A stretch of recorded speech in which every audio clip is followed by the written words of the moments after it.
Hey guys, it's Vince.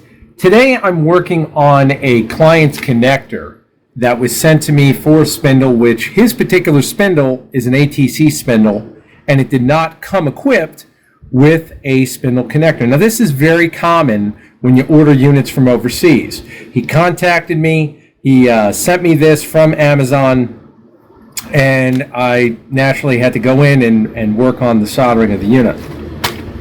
Why I wanted to show you this connector, and why I want to show you why when you're looking at tricky connectors, what makes this one so unique is, watch this. It spins as you're working on it. Okay, so remember, you're trying to be stable.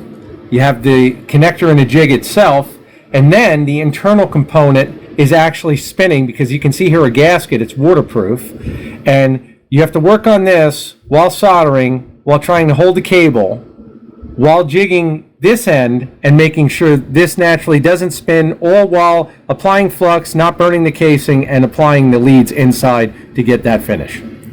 So when I get asked, man, I didn't realize how expensive it is to build these custom cables. Now you know why it's so expensive. Because every connector is different.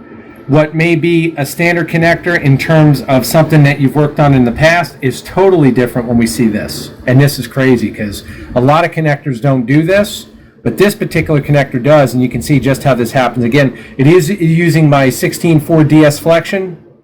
Again, double shielded ultra flex cable. You can see how far back we came. Every lead, once again, we have no burning on the casing. Everything here is set. It's ready to be closed up. But I want to show you guys these type of connectors because there's so many questions that comes up about custom connectors and how do they come. And you can see this one actually even came with, I'll show you this right now. And you can see these cups, just like these on this particular unit, they're on an angle.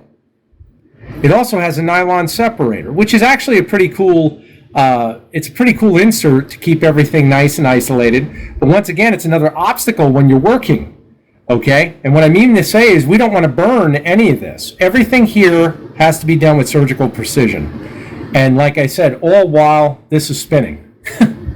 So it's a real interesting, fun challenge to do. Not to mention the numbers on the unit are super, super small. You got to look real close. You can see that says 2, I believe. And then it just goes all the way around. But again, working on these is interesting. I don't know if this internal one rotates. No, see, this is locked.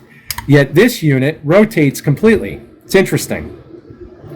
But again, filling the cups, these cups look nice and clean. Of course, I used contact cleaner on them first. Went to flux them. It took a couple applications of flux, and I get asked that a lot too, to actually get these to tin properly and fill.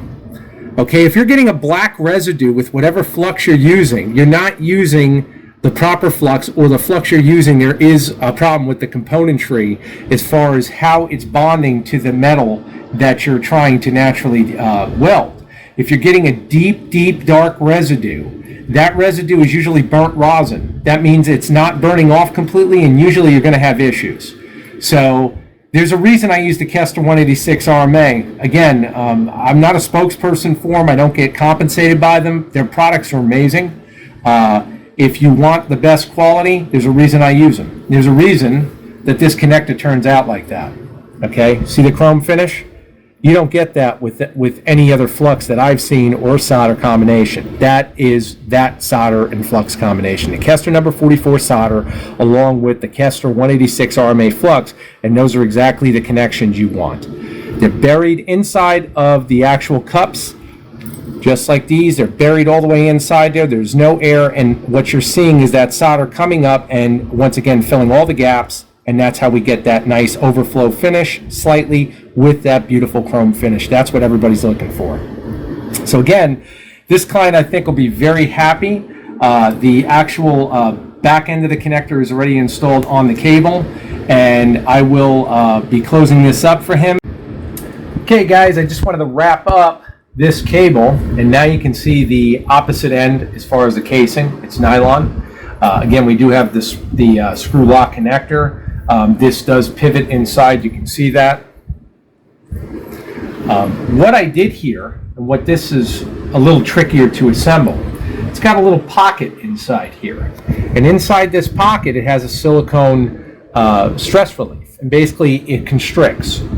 Okay, the issue is that you don't want to constrict too much or you'll damage your casing. A lot of guys don't realize that until they put too much pressure on, then the casing gets marred. We don't want to do that. Finish up with a nice piece of double wall heat shrink with adhesive. If I shrink carefully enough, which I did, I can insert it all the way up to the butt of that silicone grommet, and you can see the finished product. When it looks like it came that way in my eyes, that's the way it should be delivered to the client. So you can see here what we've got, and I think he's going to be very happy with that. I do have my ice water here, and I haven't really showed this in a video. What I use this for, just like a welder, there are certain areas where you'll want to apply heat and then you'll want to reduce the heat. I use just a microfiber towel dipped in the ice water.